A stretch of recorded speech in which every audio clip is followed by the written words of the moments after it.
Well, we just arrived here. We have no idea what day it is. Do you know what day it is? No, I don't. I don't know what day it is. I think it's Wednesday. Might be Saturday. We're a little tired. We look good, I think, but we're tired.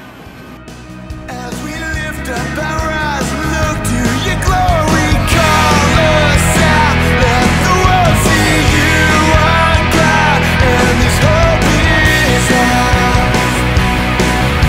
So call us out, let the world see you are God, as we sing open the skies, flood the earth with your light. This is love to bring the world indifferent. As we lift up our eyes, fill our hearts with your fire. In a world the same will be the different, the different. So call us out, let the world see you are God, and this hope is ours.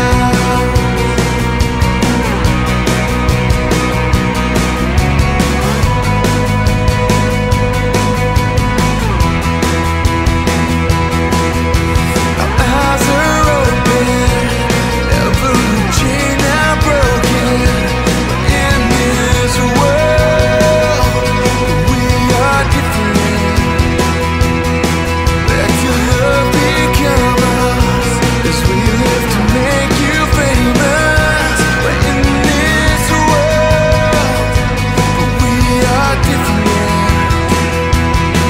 So call us out, let the world see you are God. As we sing open the skies, flood the earth with your light. This is love to bring the world. On Thursday and Friday we had a pastors conference, and I really enjoyed that, just sharing with the pastors there. It was neat to see their hunger to take time to come and hear the word and get something fresh from God. They were probably with pastors and assistant pastors and spouses, maybe 100 people, and it was just really a blessing to worship with them and see them hungry to get more of God for their congregations.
Let love explode and bring. One of the things I enjoyed about the pastors conference and being with the pastors was just their freedom in worship, just to go all out, the clapping, dancing, just it was just a neat blessing to see their freedom. Bring the dead to life. A love so bold to bring a revolution somehow. Now I'm lost in your freedom. Oh, this world I overcome. My God's not dead, he's surely alive, and he's living on the inside, roaring like a lion. My God's We're leaving Edmond here. Sorry, Tracy. We just felt like he would be better served here. He's gonna get into selling milk and cheese here in India. So we'll see you, Edmond. We will really miss you.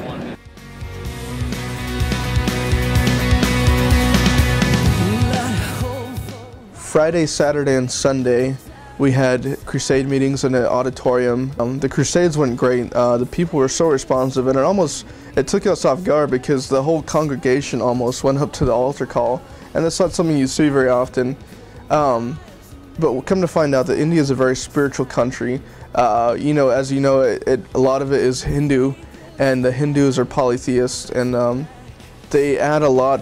What they try to do with religions and gods is they try to just add them all together sometimes, and they try to do the same thing with Jesus. But Pastor Charlie was very clear when he was giving the altar call that if you're coming up here and you're going to give your life to God, then you're giving your life, and He's got to be it. He's going to be completely the only God you have in your life. And you know, some of them had turned away after they heard that, but you know, it was great. And you know, we hope that they continue to seek after God and continue to go to church. God's not dead, He's surely alive, and He's living on the inside, roaring like a lion. My God's not dead, He's surely alive, and He's living on the inside, roaring like a lion.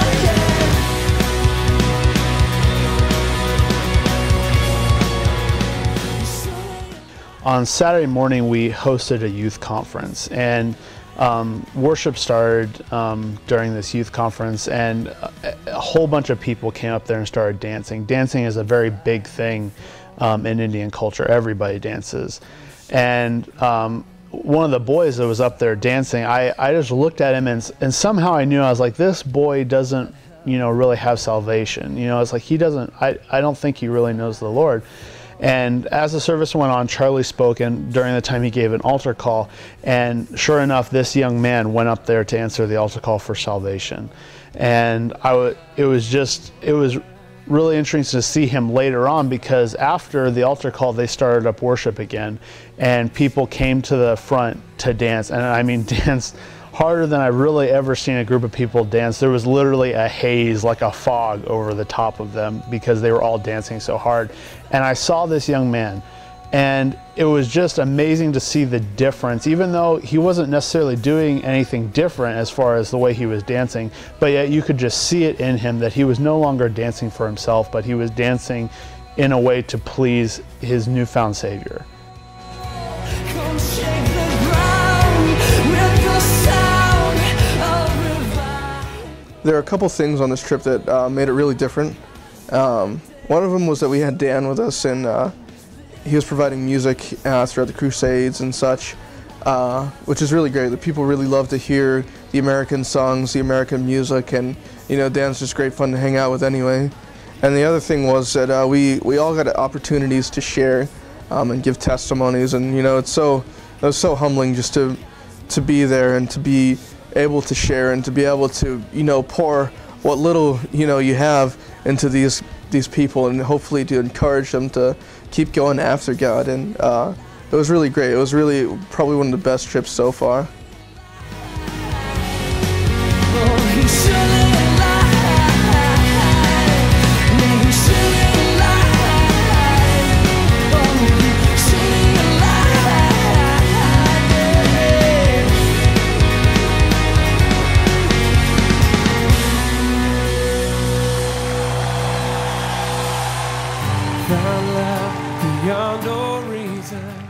So in the Sunday service, it was a blessing. Where we met was an adjoining property to the Bible school, which also serves as a church, and we all met together in one meeting. Usually they have two services.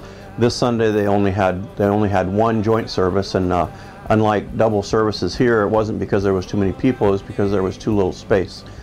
And it was just humbling to meet there with under the tent in this property that belonged to a widow and her family that owns the house where the Bible school is held, but that they were willing to give up the use of this property to have a church service, and they're praying to be able to build something there permanently.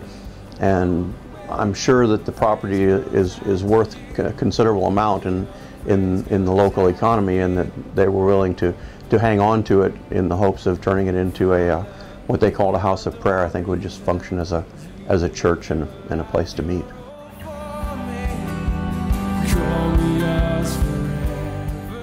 After our Sunday service, we had a opportunity to feed the poor, the homeless, the beggars actually. And there was, I believe, about 40 there that the missionary that works there, our friend that works in the program, works in that area with the people, his wife cooks for them, these beggars, on Sunday. And after church, we went and fed them, and it was one of the most touching times that I've ever experienced in my life. Not only did they feed him, but it was Christmas time, and we gave him some gifts, and the gifts were just like they were clothing, shirts, or a dress or a blouse for the ladies, and it was absolutely wonderful.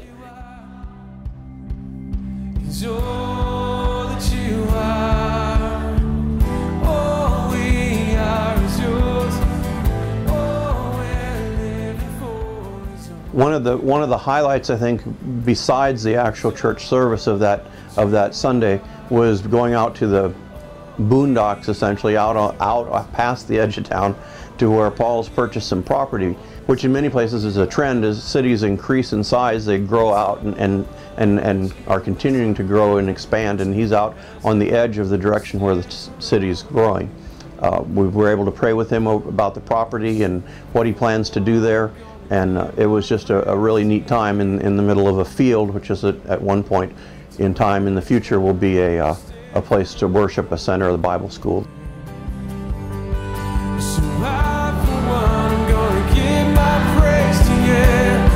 Yeah. So today, it's all or nothing. All the way, the praise goes out to you. Yeah, all the praise goes out to you. And today, I live for one thing, to give you praise in everything I do. Yeah, all the praise goes out to you in everything I do. Yeah, all the praise goes out to you in everything I do. Yeah, all the praise goes out to you.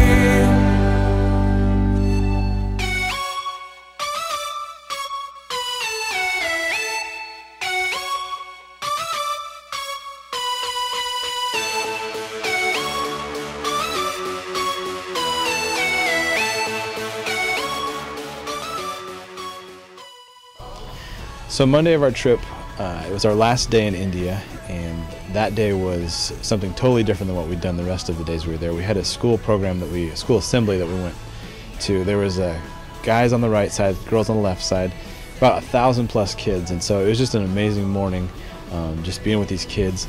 Paul had put together a program where his worship team came in and led some songs. I got to do a couple songs for them. And then Pastor spoke a Christmas message to them. It was interesting because the Christmas message was in, I'd say, 80-degree weather, and so just a little bit different than we're used to, but nonetheless, it was just a beautiful morning. Sometimes you play and you just really feel like what you're doing is making a difference, and this was definitely one of those sort of mornings where they just were eating up everything we were singing and saying, and it was just it was an awesome moment, something I'll never forget.